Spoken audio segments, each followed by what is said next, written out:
अच्छा, कल का मैच देखकर मुझे पता है क्या ऐसा लग रहा था। छोटी गंगा बोल के नाले में कुदा दे। हेलो एंड वेलकम बैक दोस्तों, मैं हूं एवरीथिंग टेलर। एंड कल मैच शुरू होने से पहले लोगों को लग रहा था कि बहुत मजा आएगा, लेकिन पहले इनिंग के बाद ही देखने वालों की हालत ऐसी हो गई थी कि आप सोच भी नहीं सकते। हवा तो ऐसी बनाई जा रही थी जैसे हैदराबाद के मैदान में लखनऊ के गेंदबाजों की सारी नवाबी निकल जाएगी। अगर पहले हैदराबाद की बैटिंग आ गई होती तो अब की बार 300 पार हो जाएगा, लेकिन इनमें से 200 भी पार नहीं हुआ। बल्कि जब लखनऊ खेलने होती तब लग रहा था कि अगर इन लोगों की बैटिंग पहले आई होती तो शायद ये लोग 300 मार देते। बेसिकली हैदराबाद के 300 के पार का नारा बीजेपी के अब की बार 400 पार के नारे की तरह साबित हुआ। उन्होंने भी हवा बनाई रात भर, लेकिन परफॉर्मेंस हुई खाट भर। सो वो 400 के 300 भी नहीं कर पाए और ये 300 के 200 भी नहीं मार पाए। सो भैया एक और बात ध्यान रखिए, बीजेपी के भी 400 यूपी वाले ने नहीं पूरा होने दिया था और हैदराबाद के 300 के सामने भी यूपी वाले ही आ गए थे। लेकिन जो भी कह लो भाई साहब, गोयनका जी तो अगले मैच तक ऐसे चलेंगे जैसे,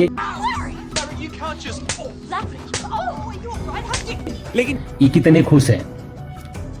उतने खुश चेन्नई और बेंगलोर से भी आज कोई ना कोई साबित हो जाएगा कि कौन बेंगलुरु खुश है या चेन्नई खुश है, क्योंकि आज का मैच बहुत तगड़ा है। सो लखनऊ वालों ने टॉस जीत के पहले बॉलिंग करने का फैसला किया। लोगों को लगा कि भाई अगर शहीद होने का इतना शौक है तो सीधे बोल देना, आ बैल मुझे मार। अभी राजस्थान ने भी पहले बैटिंग करी थी, वहीं से कुछ सीख लेते, लेकिन राजस्थान के पास लॉर्ड का सपोर्ट था। लॉर्ड शार्दुल ठाकुर कहा कि 4 चवन्नी घोड़े पे और ऐसी बैटिंग लाइनअप को मारो हथौड़े पे।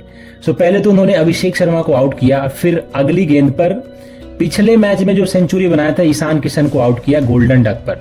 ये देखकर लखनऊ वालों ने कहा लाल फूल नीला फूल शार्दुल भैया ब्यूटीफुल, वाह वाह वाह। सो इनको 2 विकेट ने ये तो डिसाइड कर दिया कि हैदराबाद आज 300 पार तो नहीं करेगी। दूसरे स्पेल में शार्दुल ठाकुर वापस लौटे और उन्होंने फिर से 2 विकेट निकालकर ये भी तय कर दिया कि हैदराबाद वाले तो 200 पार भी नहीं कर पाएंगे। So basically Lord Shardul Thakur ने हैदराबाद के फैन से खुले में कह दिया कि क्या कह दिया, बस हवा निकल गई ना। सो शार्दुल ठाकुर विकेट तो हैदराबाद के ले रहे थे, लेकिन चीरी फटी थी उन सारी टीमों की जिन्होंने उनको आईपीएल ऑक्शन में नहीं खरीदा था। हैदराबाद का एक भी बल्लेबाज हाफ सेंचुरी नहीं लगा पाया और लखनऊ को टारगेट मिला 191 का जीतने के लिए। टॉस के वक्त कैप्टन ऋषभ पंत ने कहा था कि अगर 300 बनेंगे तो हम 300 भी बनाकर दिखाएंगे, लेकिन उनके सामने सिर्फ 191 का ही टारगेट था और पंत ने दिखा दिया अगर आप हैदराबाद वालों को शांत रख लो तो उनके गेंदबाजी में ज्यादा दम है नहीं। 190 में भी डिफेंड नहीं कर पाई भाई साहब। मार्करम रन कम बनाया, लेकिन फिर मिशेल मार्श और पूरन ने ऐसे पेलना शुरू किया कि थोड़ी देर में हैदराबाद वालों को पता चल गया कि लखनऊ की बिरयानी ज्यादा तीखी होती है।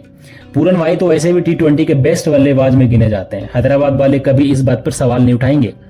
मिशेल मार्श भी उनके साथ ऐसे ही दे रहे थे जैसा वो खेल रहे थे, जिसको देखकर लग रहा था कि अगर लखनऊ वालों को पहले बैटिंग मिल जाती तो यही लोग 300 पार कर देते।